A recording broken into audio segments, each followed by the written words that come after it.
नमस्कार, मैं हूं राजन झा और एक बार फिर से स्वागत है आप सभी का शनिवार स्पेशल रहस्यमयी कहानियों के इस विशेष सेगमेंट में। आज की कहानी खौफनाक कम और रहस्यमयी ज़्यादा है। इस सेगमेंट में आप हमारे साथ ऐसी कहानियां सुनते हैं जो कई सवाल छोड़े जाती है। आज की भी कहानी कुछ ऐसी ही है। घटना इटली की है और कहानी लगभग 112 साल पुरानी है। वर्ष 1911 में इटली की एक कंपनी जोनेटी ने वैकेशंस स्पेशल खासकर गर्मियों की छुट्टी के लिए 3 बोगियों वाली एक ट्रेन बनाई थी। इस ट्रेन का ट्रायल रन होना था जिसमें लगभग 100 लोगों को चुना गया ट्रायल रन के लिए।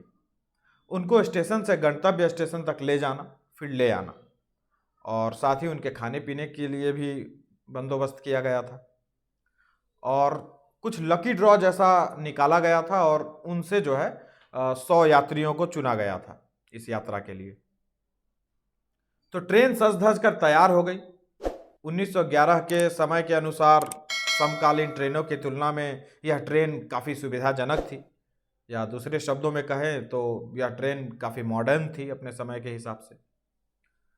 तो ट्रेन अपनी पहली यात्रा के लिए तैयार हो गई और ट्रेन में कुल 100 लोग हैं, नहीं कुल 106 लोग हैं और 100 यात्री हैं। 6 ट्रेन के मेंबर आप कह सकते हैं, जिसमें ड्राइवर और बाकी के अटेंडर वगैरह हैं। नई मॉडर्न ट्रेन में सफ़र करने को लेकर लोगों में एक तरीके का उल्लास भी था।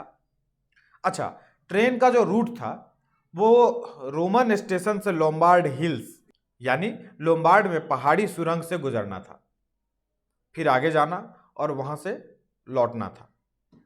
तो यात्रियों समेत 106 लोगों को लेकर ट्रेन खुल जाती है और अपनी मंजिल की तरफ रवाना हो जाती है। ट्रेन में खुशनुमा माहौल था, पैसेंजर्स की खूब खातिरदारी हो रही थी और अपने रफ्तार में ट्रेन दौड़ती जा रही है। अब ट्रेन पहुंच जाती है उसी लोम्बार्ड हिल्स के पास जहां पे सुरंग बनी हुई है। उसके पास जो सुरंग है लगभग 1 किलोमीटर जितनी थी, 1 किलोमीटर से थोड़ी कम थी और सुरंग के पार अगला स्टेशन था और वहाँ ट्रेन का इंतज़ार हो रहा था कि ट्रेन पहुँचेगी तो उसका स्वागत किया जाएगा। ट्रेन सुरंग में प्रवेश कर जाती है और कई मिनट गुजर गए लेकिन ट्रेन सुरंग से बाहर नहीं निकली। पास वाले स्टेशन पर ट्रेन का इंतज़ार बढ़ता जा रहा था। जब कई घंटों के बाद भी ट्रेन अपने अगले स्टेशन पर नहीं पहुंचा, तब जाकर संबंधित अधिकारी, प्रशासनिक लोग, ये लोग एक्टिव हो गए। ट्रेन के बारे में पता किया जाने लगा कि ट्रेन गई कहाँ। सुरंग के पहले वाले स्टेशन पर सभी जांच अधिकारी पहुंचे। वहां रेलवे के अधिकारियों से, सिग्नल मैन से और प्लेटफॉर्म पे जो लोग उपस्थित रहे होंगे उन सभी से पूछताछ की गई। वहां मौजूद यात्रियों से भी पूछताछ की गई। सभी ने कहा कि सब कुछ सामान्य था और ट्रेन यहाँ से निर्धारित मापदंडों के अनुसार गुजरी, कोई परेशानी नहीं, कोई दिक्कत नहीं थी। अब अधिकारी सुरंग के पास पहुंचे जहां ट्रेन को अंतिम बार देखा गया था। वहाँ जो लोग थे उन्होंने भी बताया कि हाँ, एक नई चमचमाती हुई ट्रेन जो है सुरंग के अंदर दाखिल तो हुई, लेकिन किसी ने उसे सुरंग के बाहर निकलते नहीं देखा, या लोगों ने गौर नहीं किया कि ट्रेन अंदर जाने के बाद बाहर निकलती है या नहीं। तो कुल मिलाकर ये कि लोगों ने ट्रेन को अंदर जाते तो देखा, सुरंग में दाखिल होते तो देखा, लेकिन सुरंग से निकलते नहीं देखा। तो मतलब ये निकला कि 106 यात्रियों से भरा हुआ वो ट्रेन, 3 बोगियों वाला ट्रेन, सुरंग के अंदर दाखिल होते ही गायब हो गया। अब सभी लोगों की हालत खराब। इतनी बड़ी ट्रेन जिस पर कुल 106 लोग सवार हैं, गई कहाँ? सुरंग के आसपास सभी ने ट्रेन को सुरंग में जाते देखा लेकिन निकलते नहीं देखा। अब अधिकारियों ने गहनता से इसकी जांच शुरू की। मामला सीरियसली लिया जाने लगा। रेलवे ट्रैक से लेकर सुरंग तक ट्रेन की तलाश की जाने लगी। ट्रेन को खोजा जाने लगा। यह भी देखा जाने लगा कि शायद पता नहीं, ट्रेन हो सकता है कि सुरंग के अंदर कोई दुर्घटना हो गई हो। तो पटरी के रास्ते सारे लोग सुरंग के अंदर दाखिल हुए, जांच वाली टीम, और वो पटरी के रास्ते सुरंग से बाहर भी निकले, लेकिन ट्रेन का कोई अता पता नहीं था। ट्रेन की तलाश के लिए इसके बाद एक कमेटी बनाई गई। कई महीनों तक तलाश होती रही। फिर खबरें तब तक मीडिया में भी आ चुकी थी, लेकिन किसी के पास कोई जवाब नहीं था कि ट्रेन आखिर गई कहाँ। बात बहुत बड़ी हो गई थी क्योंकि ट्रेन सिर्फ ट्रेन की बात नहीं थी, ट्रेन में 100 से ज़्यादा लोग सवार थे और पूरी की पूरी ट्रेन गायब थी। जो भी सुनता वह हैरान रह जाता कि स्थानीय से लेकर दूसरे देशों तक यह खबर फैल गई। इधर ट्रेन की खोज होती रही, लेकिन ट्रेन का कोई सुराग नहीं मिला। अब सवाल है कि ट्रेन गई कहाँ। इधर ट्रेन की तलाश जारी रही और समय गुजरता रहा। इसी बीच खबर यह आई, मतलब कुछ लोगों ने कहा कि ट्रेन इटली से निकलकर किसी और देश पहुंच गई है। अच्छा, दो लोग सामने आए जो दोनों मैक्सिको के रहने वाले थे। वे सामने आए और उन्होंने दावा किया कि वे उन 100 लोगों में शामिल थे जिनका नाम उस ट्रेन में सफर करने के लिए चुना गया था और वे इस ट्रेन की यात्रा में शामिल थे। उनसे पूछताछ हुई तो उन्होंने कहा कि ट्रेन जब टनल के अंदर दाखिल हो रही थी तभी एक जोरदार धमाके जैसी आवाज आई और उन्हें लगा कि शायद ट्रेन किसी दुर्घटना का शिकार हो गई और ट्रेन टनल के में दाखिल होती उसके पहले ही वे दोनों कूद गए। जैसे ही आवाज आई, ट्रेन अंदर जा रही थी और वो दोनों डर के मारे कूद गए। दोनों ने सभी लोगों को ट्रेन के गायब होने की जो जानकारी दी उसने सभी को हैरान कर दिया। दोनों के बयान एक से थे, कोई अंतर नहीं था। उन्होंने यह भी बताया कि उस आवाज के बाद काले रंग का एक धुआं उठा था और ऐसा लगा जैसे ट्रेन उस धुएं में समाती जा रही है। इस हादसे के बाद दोनों की मानसिक स्थिति भी खराब हो गई थी। वे काफी तनाव में चले गए थे। अधिकारियों को भी इस बात की जानकारी हुई, तो अब सवाल ये कि उनकी बात माने या ना माने। फिर भी उन्होंने जो डिटेल बताई थी उसके अनुसार जांच किया गया और सबसे पहले तो यही जांच किया गया कि वो सचमुच उस ट्रेन में भी सवार थे या नहीं। ट्रेन कंपनी से उसके रिकॉर्ड खंगाले गए जिसमें पता चला कि वो दोनों सच बोल रहे थे और 100 लोगों की लिस्ट में उनका नाम शामिल था। अब सवाल है कि यदि ट्रेन दुर्घटना का शिकार भी हुई तो ट्रेन और लोग कहाँ गायब हो गए?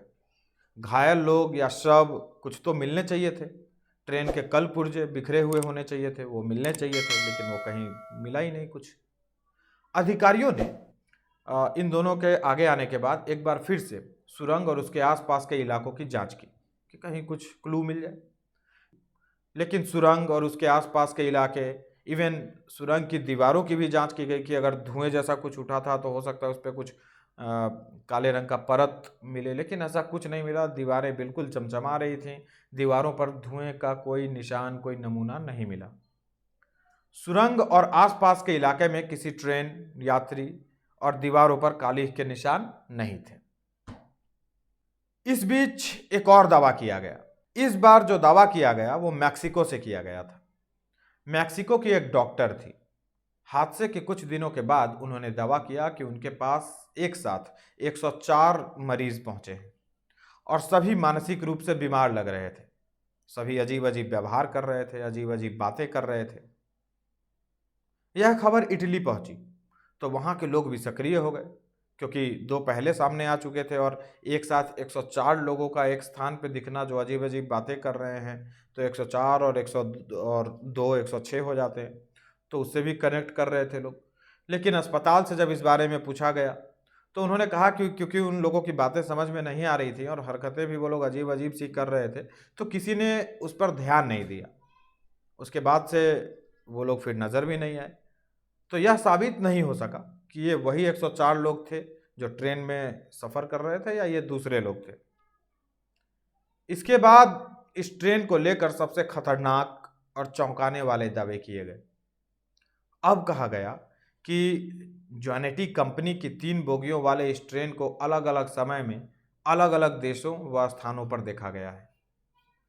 दावा किया गया कि हूबहू यही ट्रेन कभी रशिया में नजर आई तो कभी रोमानिया में नजर आई, कभी जर्मनी में दिखी तो कभी मैक्सिको में नजर आई।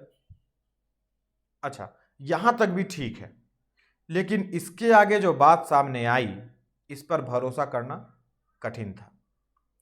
कहा गया कि इस घटना से ठीक 70 से 75 साल पहले मैक्सिको में ऐसी ही ट्रेन देखी गई थी, यानी सेम इंजन, सेम 3 बोगियां और ट्रेन का रूप रंग सब का सब वैसा ही। अब सवाल यह था कि 1911 में इटली में पहली बार इस आधुनिक ट्रेन को बनाया गया था। 106 लोगों के साथ यह इटली के ही एक स्टेशन से दूसरे स्टेशन के लिए रवाना हुई। तो 1840 या 1845 में मैक्सिको में कैसे पहुंच गई? सवाल यह भी था कि 1840 या 45 से यह ट्रेन 1911 तक फिर कहां गायब रही, क्यों नहीं नजर आई? उस पर सवार लोगों का क्या हुआ? वे 2 लोग और बाकी के 104 लोगों का क्या? एक रिपोर्ट में यह भी लिखा है कि वर्ष 1926 में मैक्सिको का एक बहुत पुराना रिकॉर्ड मिला। यह रिकॉर्ड 1845 का था। इसके अनुसार दावा किया गया था कि 104 इटालियंस अचानक मैक्सिको पहुंच गए हैं। अब वे कहां से पहुंचे, कैसे पहुंचे, इसके बारे में किसी को कुछ भी नहीं पता। जब उन लोगों से पूछताछ की गई तो वे लोग भी अपने बारे में बता नहीं पा रहे थे। यह लोग एक तरह से पागल हो गए थे। हालांकि वे सिर्फ इतना बता पा रहे थे कि वे रोम से एक ट्रेन पर सवार होकर के यहां पहुंचे हैं। दस्तावेजों के अनुसार उन्होंने जिस तरह के कपड़े पहन रखे थे, उनके पास जो सामान मिला था वो उस दौर के थे ही नहीं। इतना ही नहीं, इसमें से एक व्यक्ति के पास सिगरेट की एक डिब्बी मिली थी जिस पर साल 1907 लिखा हुआ था, और कहते हैं इसे आज भी मैक्सिको में सहेज कर रखा गया है, सिगरेट की डिब्बी को। बात सिर्फ मैक्सिको की नहीं थी। ट्रेन को रशिया, रोमानिया और जर्मनी में भी देखे जाने का दावा किया गया था।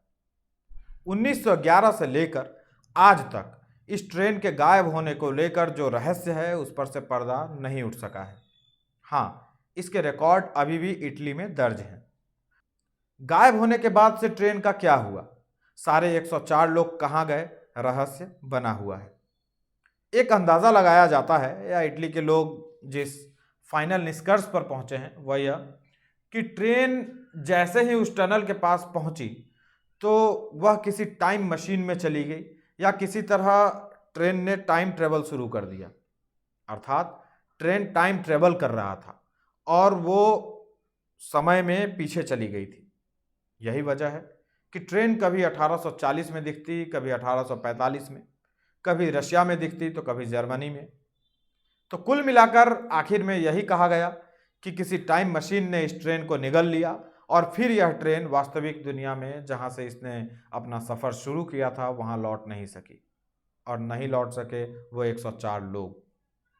इटली में अभी भी यह रिकॉर्ड दर्ज है कि 1911 में 3 बोगियों की एक ट्रेन जिसे ज़ोनेटी नामक कंपनी ने तैयार किया था, वो अपनी पहली यात्रा पर निकलती है, लोम्बार्ड पहाड़ी सुरंग के पास पहुंचती है, लेकिन उस सुरंग में दाखिल होने के बाद वहां से वो निकलती नहीं है। टनल की लंबाई 1 किलोमीटर से भी कम थी। ऐसे में ट्रेन और ट्रेन में सवार 106 लोग, जिसमें से 2 दावा करते हैं कि लौट आए, तो 104 लोग आज भी गायब हैं। लंबे समय तक जांच और खोज जारी रही, लेकिन यह मिस्ट्री आज भी एक मिस्ट्री है, और कहते हैं कि दुनिया के सबसे बड़ी मिस्ट्रियों में से एक है। तो यह थी आज की हमारी कहानी। द सूत्रधार पर कहानियों का सिलसिला जारी है। नमस्कार।